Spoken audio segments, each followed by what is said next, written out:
What up, you too? Big T Heavy Bag TV, man. Get your goofy ass in here and hit the bag. All right, man. I'm a little concerned for my guy, man. The Mexican monster, David Benavidez, El Bandera Roja. For sure. I've told you guys several times on this platform, this has been my favorite fighter to watch, the funnest fighter to watch for me over the last several years. But I do believe that was a bit of a war going back and rewatching that David Morrell fight. I think Benavidez sustained some good punishment in that fight. And when you look at the thumbnail, right? When you look at this picture here, you can really see where my man took some punishment, bro. Now he did definitively beat David Morrell in my opinion for sure, but I'm gonna continuously stand on it when I tell you I still believe Benavidez he was a fat kid. He's always had bad eating habits, and because he let himself go, he appears to be bigger than what he is, right? And I think the punching power is a heavy indicator of that. In my opinion, he never really hurt Morrell. He never really hurt Vosdick. His punches has not had too much of an effect, in my opinion, on these 75 guys. Even with Morrell coming up, now he landed some shit on him, but at no point did you ever think that Morrell was ready to go or get out of there. And Vosdick ate everything that he had to throw.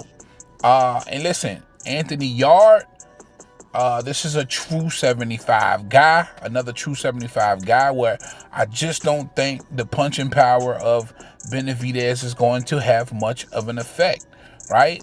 But I can't say the same for Anthony Yarde. This guy's strong. If he lands that right hand clean on David Benavidez, like he was able to wobble Beterbiev with it, he could potentially set Benavidez down, right? That right hand can set him down. It's going to be interesting to see. Again, I'm reluctant, man, about Benavidez campaigning at 75, but listen, this is where they pushed him at. I'm going to continuously also to say I'd rather Benavidez be a big 68 guy than a small 75 guy. And then there's some concerns around the camp, especially with how big he looks coming into this Anthony Yarde fight, right? Maybe celebrating that David Morrell win a little too heavy, and I think he'll spend more time cutting weight than actually, sharpening the skill set. But listen, I think there's a huge gap between the skill set between him and Anthony Yarde for sure, right? And that'll show on the night of the fight.